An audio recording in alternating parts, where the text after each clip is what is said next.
sentence? Yeah, sure. Wow. And that's like this. Awesome.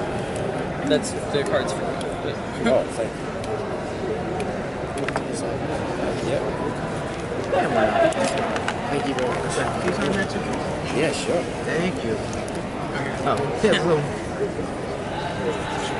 And this one's my card too. So Danny, so we can get started, can you talk a little bit about how you feel the momentum has gotten started in the first few episodes and kind of where we go from here in terms of the characters and how much fun you sort of had playing with them now that you're a lot deeper into it? Yeah, no, it's always a scary thing at the beginning of a series because you don't have time to reflect. I mean, you have your delivery date, you have your air date, you know, it's so you reflect as you go along, and it's not something you do in a series very often. Sit down with the writers and review. What we do, we watch the edits together, we review things. It's a very open relationship.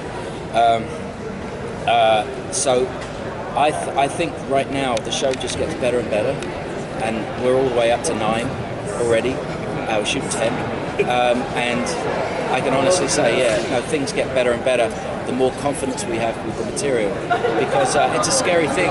It's a whole world that's been created. It's a whole origin story for pretty much a lot of characters that we started from scratch, and it was scary because, like I said, we didn't have any time to turn around. We had to keep going forward. You said you shot through episode 9. Yeah. What can we expect going forward with Gotham? A lot of origin stories. I think more than anything else, it's a saga.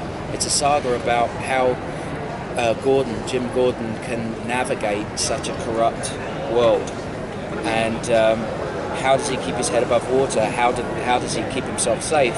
And is he going to find somebody to help him fight that crusade, or is the crusade actually going to destroy him? I mean, he's navigating the world. He's leading us through this world, and he's going to go down some dark alleyways and in some back rooms and meet some pretty awful characters. But it's much more about his moral centre and how that is comparable to Bruce Wayne's moral centre, and how he's struggling to survive a world without his parents and an overprivileged world without parents, without guidance.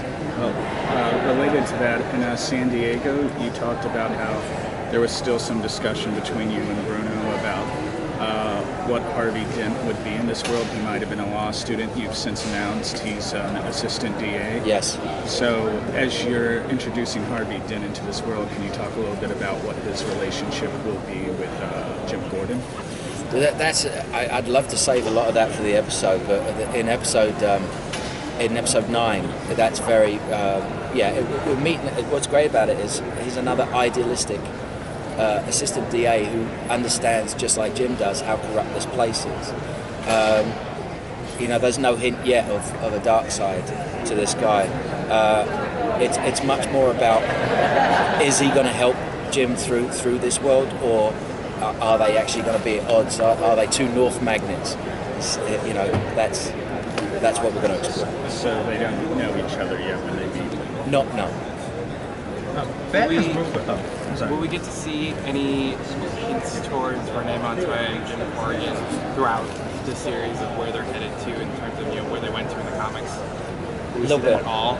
That starts to come. That starts during the middle of this season. We start to see. I don't want to give too much away again for people who haven't read the comic books, but Montoya is somebody we're playing with a lot. How faithful do you stay to the comic books? You know what? No, we respect the comic books, and we don't mind. We need to understand the comic books, but Gotham is a world that we take responsibility for ourselves. I think it's the only way you can do really good stories is to fully commit to the world we've created, and that's what we're doing. With Batman's Rogue Gallery, he has such an assortment of interesting and dark and just all kinds of characters. What is it that the ones that you're most excited for that you're introducing are the ones that you're going to work on in future episodes? Villains? Yeah. In episode 7, Victor Zsasz shows up, and I'm incredibly excited for people to see his introduction.